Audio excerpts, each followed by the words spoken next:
Hello, everyone. Welcome to the Blaze podcast. Today, I have a very important and an eminent personality with me, Karina, the founder of Fractionals United. I've been a part of Fractionals United community for close to a year now, and I've been fascinated by how the community runs. And after a lot of schedules and reschedules, today finally we have Karina with us today. So, Karina, I want to start by understanding how the journey of Fractionals United started.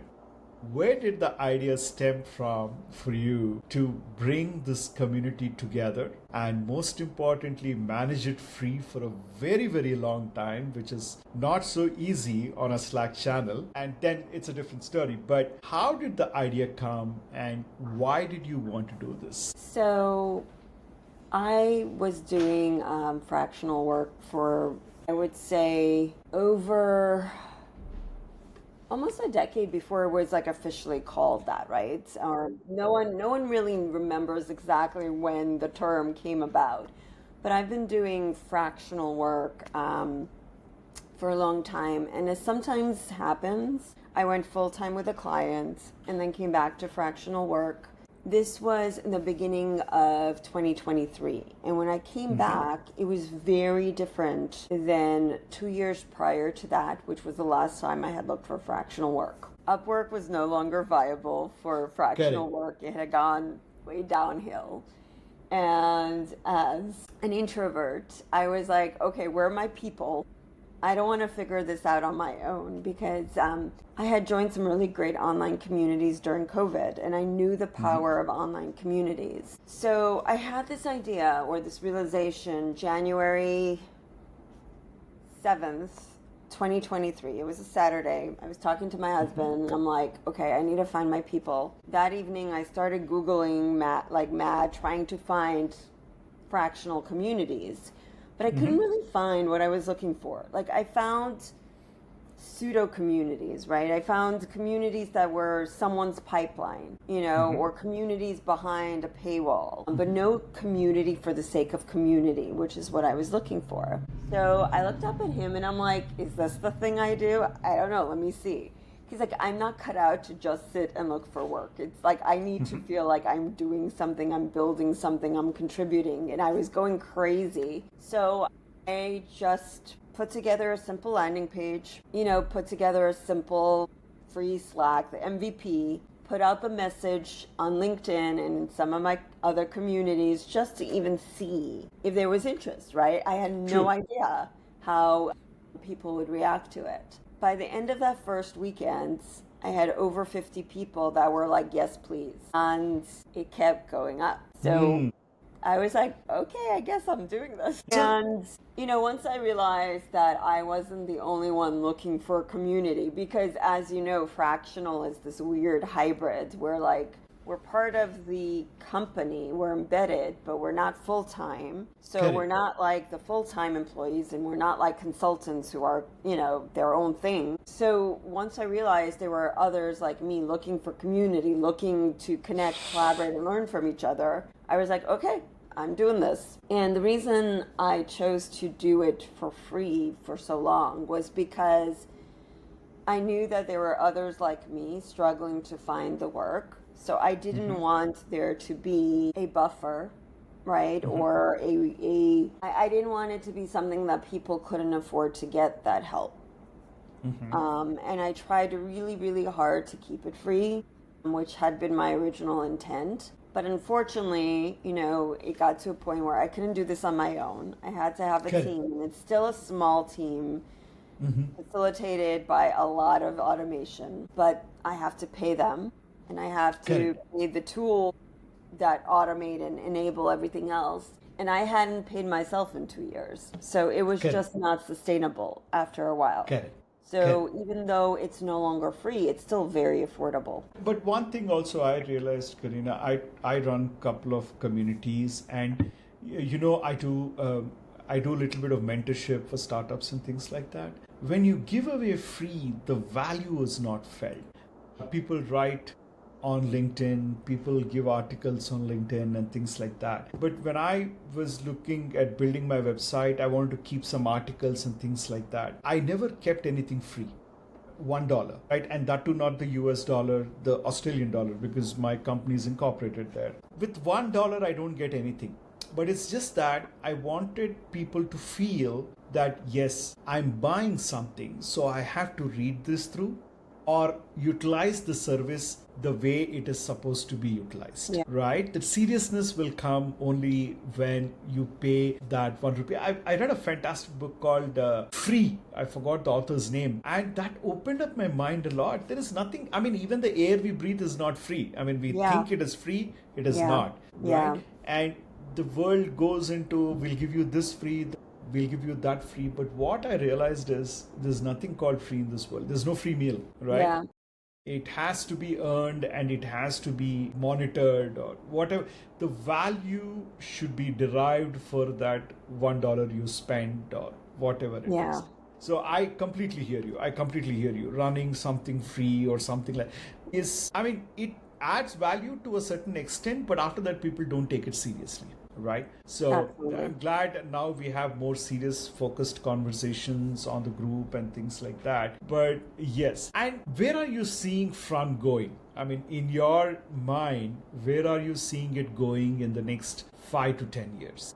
I know it's a long time in today's world, but I strongly believe, Karina, the world is not going as fast as the technology claims it is going. Right? Today they're saying AI, tomorrow AGI, day after tomorrow something else. These are all marketing gimmicks, but nothing more. World has existed billions of years before. It'll exist for billions of years later as also. So nothing is going to change overnight. But that's the reason I've asked, what's in your mind for the next 5 to 10 years, how the community will evolve and how people can take away the value of being in the community? So I am just focused on community first, right? Like there are some members who join for leads or are expecting to find work. I do hope that, in the next 5 to 10 years, it will be a lot easier to find fractional work because it'll be a lot more commonplace and understood. And there are others in the fractional space, including the Fractional Conference and the Fractional Leadership Alliance, working on that also. So I believe it will be easier to find the work, but Front is and always will be focused on community first. People indirectly find work by the connections they make, but that is not what we're about, right? We are about the connections, the community, the people, the relationships, and not everyone joining gets that. At some point, we still right now offer a 15-day free trial. At some point, that's probably going to go away. But, and we try to make it clear what we are or not, but people don't always read, people don't care, they are there for whatever they're there for. And those that are not there for true community leave, and I'm fine with that because that's not what we're about. Yes, there are 2 job channels, but that's secondary. Everything I do, everything I don't do, and as a channel leader, this, it's all focused on the connections, the connecting, collaborating, and learning from each other. The offering resources and events for members to help do that, right? It's all about people to people, the relationships.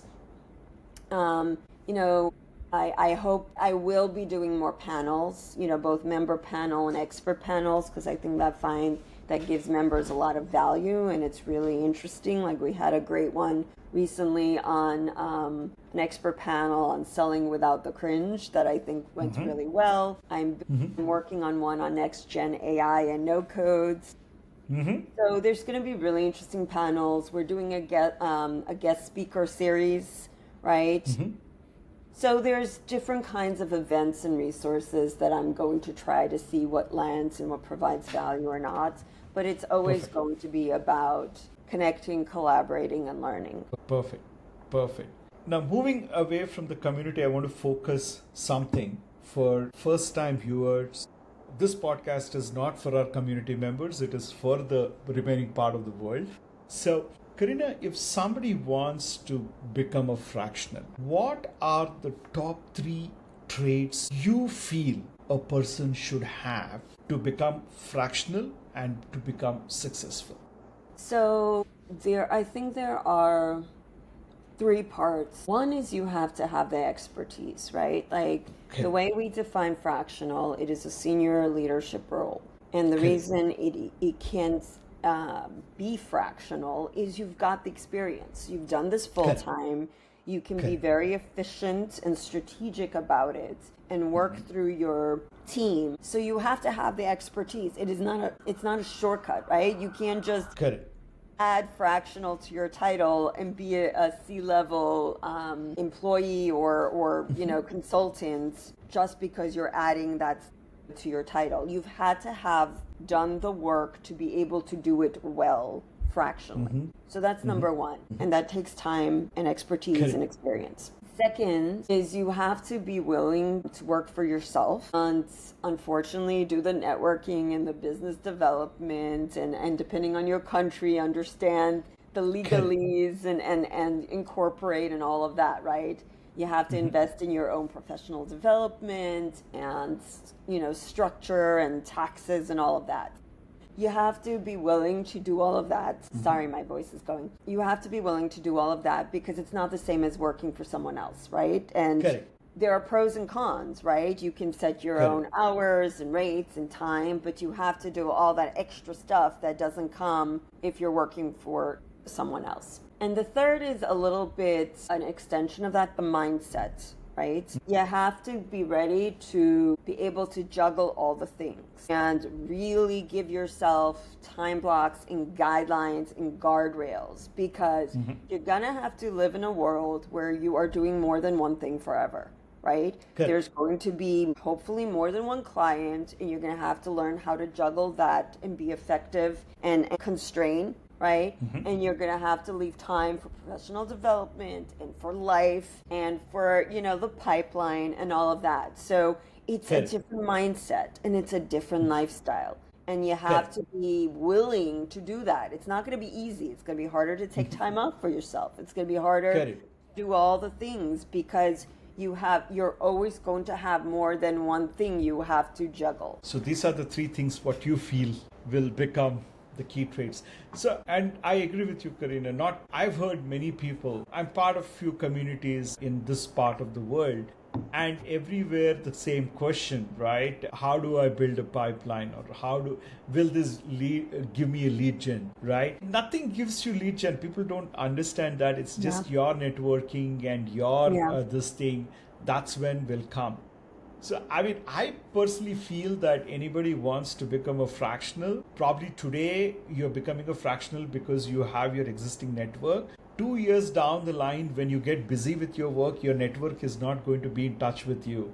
And so you have to allocate at least 2-3 hours a week to figure out a way to build your pipeline so that and you communicate and things like that, which can be a LinkedIn post or whatever it is, but you keep in touch with your network so that people know what you're doing and how you're doing, and whenever there is a situation arising, they can invite you to be on that.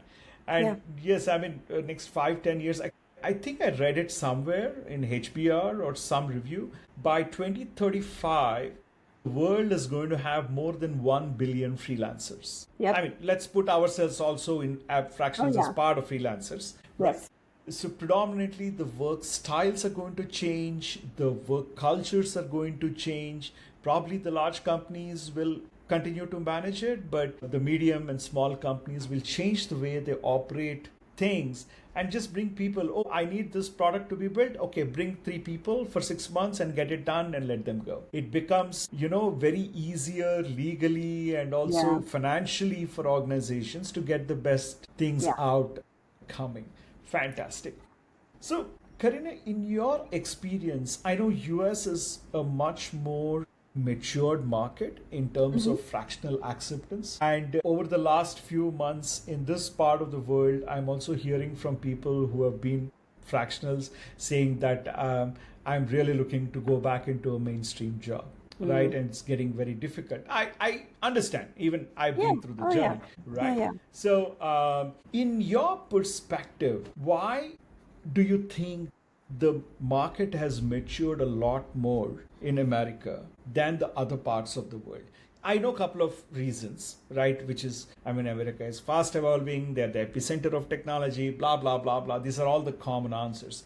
But being on a full time and becoming fractional, for you personally, what have you seen different from US to other parts of the world where fractionals are accepted much more easily? I honestly think it probably just started here, and that's why we're ahead. Honestly, I know that even though people think and say it is more mature here, and I guess to some degree it is, it's not where it needs to be, right?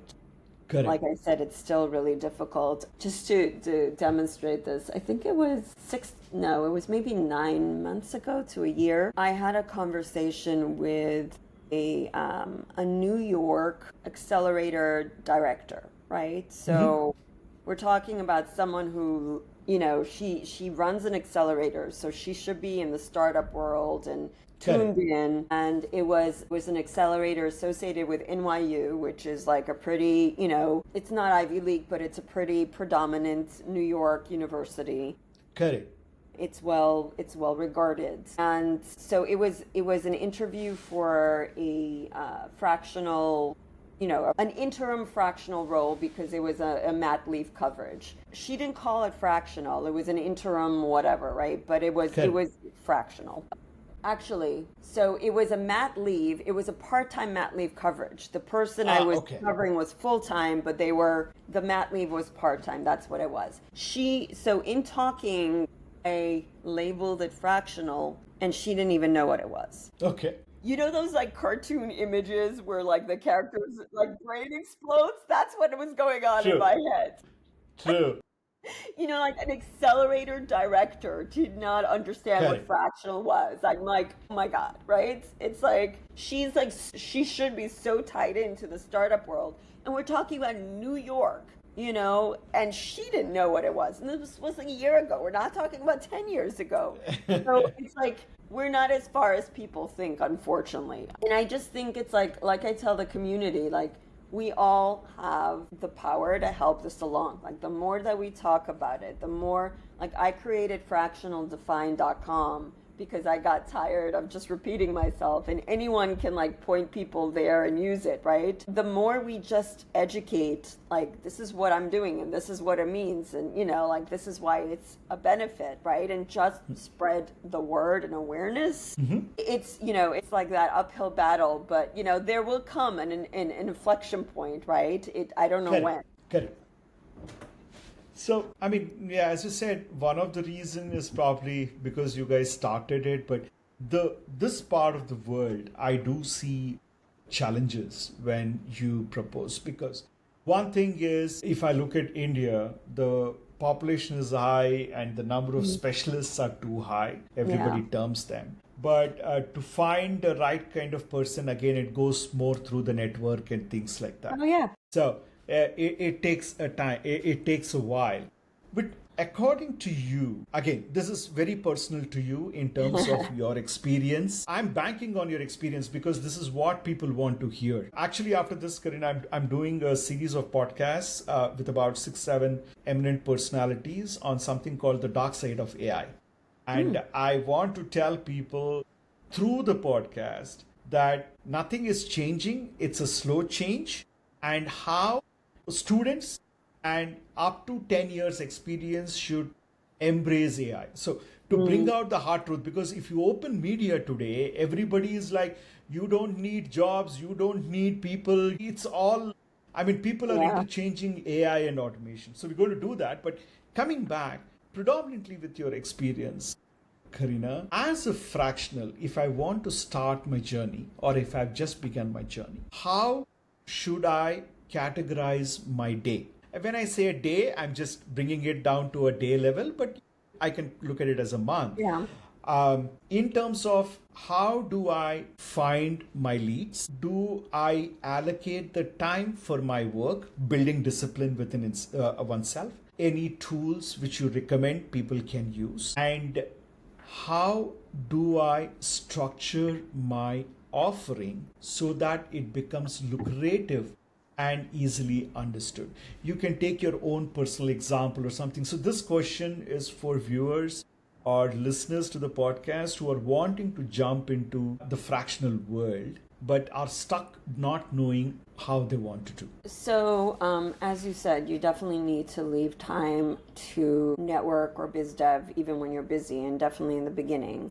I would say, like, this is a long, it's a race. No, what's the cliche that it's you don't want to burn out, right? So you want to pace yourself, right? So figure out a way you can do this that is sustainable. Even if it's a half an hour a day, or like you said, 2 to 3 hours a week spread out. Try to find a way to network or biz dev that isn't draining, because this is something you're going to have to do long term. So, some of it can be online if you're an introvert, right? It doesn't all have to be in person.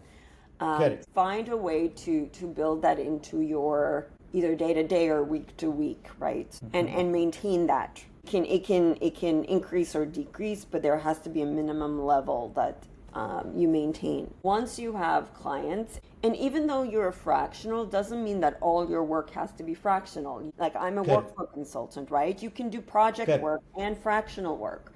You can do more than one thing. You can be advisor. You can do different things, right? That's part of the advantage of being fractional, is we don't have to be one thing. We can do different things in our life. And there are times we will take on projects that are meant to be short term and just to pay the bills, and that's fine. So everything needs to be time blocked. I am a huge proponent of time blocking. And if you use a tool like SavvyCal, which is a competitor to Calendly, you can even sync up links to your time blocks. So I literally have on my calendar, I have a time block for meetings, I have a time block for focus work, and I have a time block for work. And I have, the focus block, nothing, overwrites that. No one can meet during that. That's when I do like deep thinking and deep work. Work is for my clients, and I have, each of them gets their own link, which corresponds with that. And the meeting is like this time, right? Like when I'm open to like meeting with members or doing like other things, and that's that link. So it makes it very easy. And then unlike most scheduling tools, I don't have to put in a time. I can literally, if I adjust the time block on my calendar, it'll automatically sync. So if I need to move it one day because for whatever reason, it'll automatically sync up, and people will only see what is available there. So I am 100% like, time blocking is so important. It's funny, I won't name names, but somebody I work with, he's constantly, even just last night, he's like, if you would do a class on like saying no and boundaries, I would take it, because like I'm very like, as you know, like I am like, this is when I'm available, this is, and I don't do it to be mean, but like part of like, I know what my schedule is like, it's atypical because I'm a night owl, but you have to respect. And that's the other thing. It's like, I am such a night owl. I'm not a morning person. When I was in corporate, I was like those people. I'm like not in the office at 7 a.m, but like I remember having to take a call at 7 a.m. and I was like, it was miserable. Now I don't take calls before noon. I work with my own, my own clock, right? And that is what you can do as a fractional. You can figure out when you work best and how you want to work best. And obviously you need to, when I have clients that insist on more, earlier, like I have done calls at 11 or whatever, but you align expectations upfront with your clients, right? And you explain to them when you're available and you sync it up. It's all about communicating. That's like, I would say, like, you cannot over communicate, right? And especially up front, you set expectations. But use time blocking, communicate, set expectations, and always make sure you have blocks for each of the things that you need to do, not only to do the job well, but to maintain your business and also professional development, right? Like, you have to build in continuous learning, because if you don't, no one's going to pay you to learn, and you're going to become obsolete. Correct. So all of those are important. The one other thing I will say is do not charge hourly.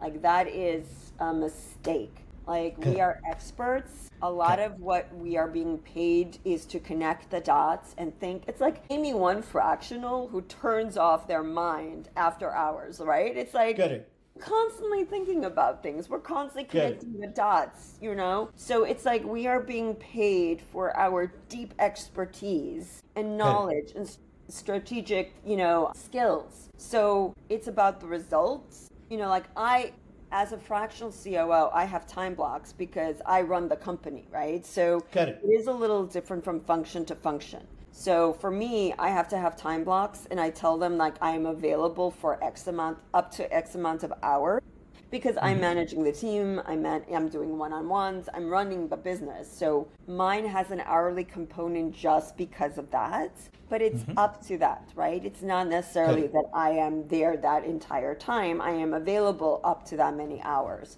because it's not about hourly. It is not about hourly. And, you know, it's not project work. We are not individual contributors. We are embedded team leaders. My follow-up to this, Karina, is a little controversial. I mean, if people like that are going to listen, I can't help it. Karina, these days, there are a lot of people who are like, you know, the moment you put fractional on your LinkedIn, there are a lot of outreach messages which you are getting. And there was a conversation in one of the chapters, you know, monthly meet, where somebody asked, this company has reached out, they're charging $3,000 a month or something, and they will not help you generate leads, but they will coach you to get leads. And before itself, they're saying, be ready to invest some money because this is not going to be overnight. It's going to take 6 months to 1 year. So their business model is taken care, whereas many fractionals who really don't know may fall into that category. I mean, I'm sure you and I will never sign up for that kind of stuff, but there'll be few people I really don't know, and they might fall into the trap. So hopefully, even if we are touching one person like that through this podcast, demystifying all the thoughts, I'm more happy. I think the time spent, your 1 hour and my 1 hour is much more value. Karina, what do you tell, or what can we guide people who are wanting to become fractionals, how to start? Yeah. So I think there are 3 categories of service providers, or whatever you want to call them, that are targeting fractionals. There are the lead gen, right? Like the pure like lead gen, let us like do all the LinkedIn outreach and lead gen for you. And most of those I ignore. Usually like I will be like, so what is your model? Just to like, I don't know, just curious. And most of them, unless they guarantee results, you know, and only take a small percent, like either take a tiny percentage or it's a very low rate where you can cancel, I wouldn't even bother. And it's like none of them will guarantee, which says something in itself, right? Like most of the ones I've talked to, none of them guarantee, or as soon as I say that, they disengage. So that should tell you something. There was somebody in the very early days of the community that was a partner that was trying that, and I signed up for, and it's really hard. It's really hard. I don't know that anyone, I can't say that no one does this successfully, but I would like ask a lot of questions and make sure there are some guarantees before even engaging. And there are a lot of bad players in that space. The second I would call sales coaches. There are a lot of like sales gurus, sales coaches that are targeting fractionals that have different masterminds or cohorts. There are some that are partners of the community, Brian McDonald, that are legitimate, but I think their target are more people who have some clients and just need help scaling, right? So they're not cheap, but they're not, you know, they provide value, but you need to be able to afford them. They're not for newbies, right?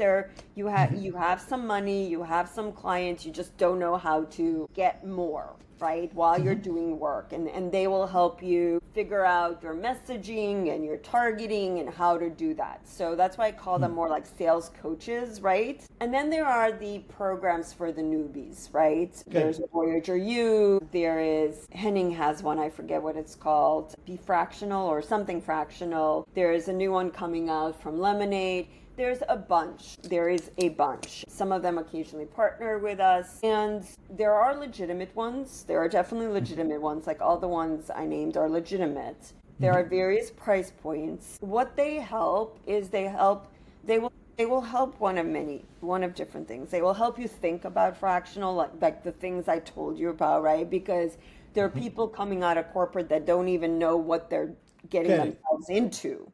Right? They don't even know how to think about it. They've never worked for themselves. They don't know what that means. It helps them think about it. It helps them start to structure how to talk about it, how to do lead gen, how to even like tap into their network. Because a lot of these people may have a network, but they've never tapped into it, right? Because again, when you're like full time, you don't think about this. Like you just like you do your work and you live your life and you're done, right? If you're high level, maybe you network for your company, but it's, you know, or it's different, right? It's very different. And there are legitimate ones, but you have to ask the questions. And to your original point, so far there aren't, like most of them aren't cheap. So you need to be able to afford it and know what it's getting you. None of them are shortcuts.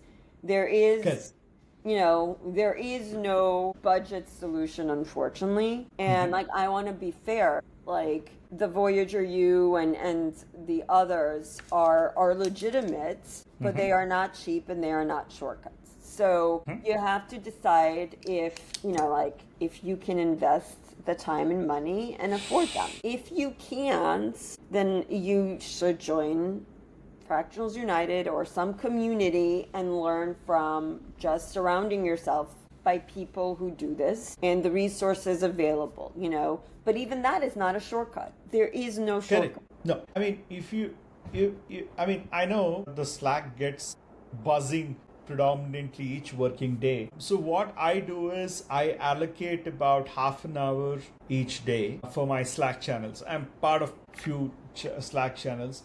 And 99% of that is more information rather than interaction. But till now the half an hour is enough, right? For me in a day. If it's a really buzzing day, then probably in the evening before I wind up, I might just check. But otherwise, half an hour to 45 minutes a day will help me get through all my messages. And I'm somebody who don't keep my phone on ring mode also. Both my phones are always in vibration mode. Yeah, and I don't check WhatsApp regularly. I don't check email regularly. I have time slots for it, and I check only during that time. Unless, because now I'm fractional / I run my own product and things like that. So only if a client is calling, then I pause and pick. So you don't want to make the client wait. But do you have any thoughts of launching anything for newbie fractionals through the Fractionals United? Some refresher kind of courses or anything? So we did a new to fractional member panel in the early days, and that is available with other related things. I'm not looking to do education because there's enough partners of ours who do education. We are going to have an expert program. This isn't even like official yet, so this is a sneak peek. Ideation. So some of our partners, we're going to offer them kind of like, because now we're in a paid Slack, so we can do that, where there will be for instance, an expert sales channel and an expert marketing channel, for instance. We're 2 to 4, like we're gonna beta test this with one expert. I won't name names because it's not final yet. But it's going to be more like of an ongoing relationship where they're in the newsletter. There's going to be an expert tip. There's going to be expert panels. There's going to be a channel so members can ask and engage with them. Obviously, they're not going to give away everything. Like if you want to then hire them or engage in their programs or whatever for more, but there will be an expert program and a way for members to get more ongoing advice and expert tips. And by being a partner, we're saying, like we vetted them, if you need sales help, these are partners you can look into or, consider engaging with outside of Front for whatever their program is. But it's also going to be a low-level way for more, targeted expert advice on an ongoing basis. Like, I'm not interested, like, there are so many people doing education and conference and everything else. Again, like, I'm just looking for ways to add value to members that doesn't replicate what already exists. So we already have partners and sponsors. So to me, this is a way of elevating those that I really think provide value and offering, yes, it's a subscription model for the community. So it's some, more consistent revenue that allows me to do more for the community, but also provides ongoing value for the community. Excellent. So Karina, I think I touched upon everything I want to touch. I'm sure I will redo a podcast with you going more details, but this one I wanted to focus because there's one thing I've seen in this part of the world, India and Asia Pacific, is the many people who want to jump onto the bandwagon, but they don't know what it is. And second thing is even organizations, they don't understand fractional or consultant. Yeah. That's one of the big things what we discussed in the channel for quite some time. How do you differentiate between a consultant and a fractional and things like that? This podcast, that's why I said 60 minutes is good, because I wanted to focus on the basics and give a sneak peek into the life of a fractional journey and how committed it is. Before I wind up, what do you see the trend, or how do you see the trend in the future? How this will evolve based on your experience, talking to a lot of people, the community and everything. How do you see this evolving over a period of time? So I do think fractional is the way of the future, especially with AI too, right? Correct. AI is not going to replace all of us. It's going to replace lower level thinking and lower level tasks, but you're still going to need people with expertise supervising and managing and connecting the dots. And that's what we're good at. So I really think that more and more companies are going to have to look to, like, fractional is like an SMB superpower, right? Like they can't afford us full time, but we are the difference. We are the multiplier for them. And so once more companies realize what we are or that we exist and what we can do for them, I think, again, there will be that inflection point. And I think that one day fractional will be the default for, most companies below a certain size. I'm thinking in the next 10 years, a $1 billion company will have less than 3 to 4 full-time employees. Today, $1 billion will at least have minimum 3 to 5,000 employees. I'm saying least to least, right? You can't be $1 billion, but there are also companies who are doing over 500 million revenue with about 100 people. So the per value is very high. But what I'm thinking is the future will be where a $1 billion unicorn will have less than 5 full-time employees, which can be their CEO or a CPO or HR functions become very important because you need to manage non-employees, HR and the sales and marketing. That's it. 5 people running the whole company with fractionals or consultants, whatever they want to bring in the model. And that's how I see it evolving over the next 5 to 10 years. At least that's what I'm guessing to understand, but I'm not surprised if it doesn't go there in the next 5 to 10 years. Because as I said, people talk as if the world started yesterday and it is going to end tomorrow, right? Everything has to happen today. It existed $1 billion years before, it will exist for $1 billion years later. So that's where I was coming from. So Karina, thank you so much for the time. I want to keep it short and sweet because I wanted it to reach more people. Number one, my other podcast will run long because I get into subject matter expertise into deeper sections. But I want this to be short and sweet, and for anybody who's wanting to become a fractional, how should they look at it, and what is it they should focus on, and what is it going to look like the next 5 to 10 years or 15 years for them. So thank you so much, and thank you for building the community. I love being there. It's like travel to more than 50 countries every month. Wow. Yeah. Not physically, because of the community meetings which happen, Yes, right? yes. I mean, this is a podcast. I don't want to share certain insights, what I hear from people. And then I feel, God, I'm blessed to be here, right? In the place I am, either in the group, in the community, in India or Australia, anywhere. When I listen to some stories, right?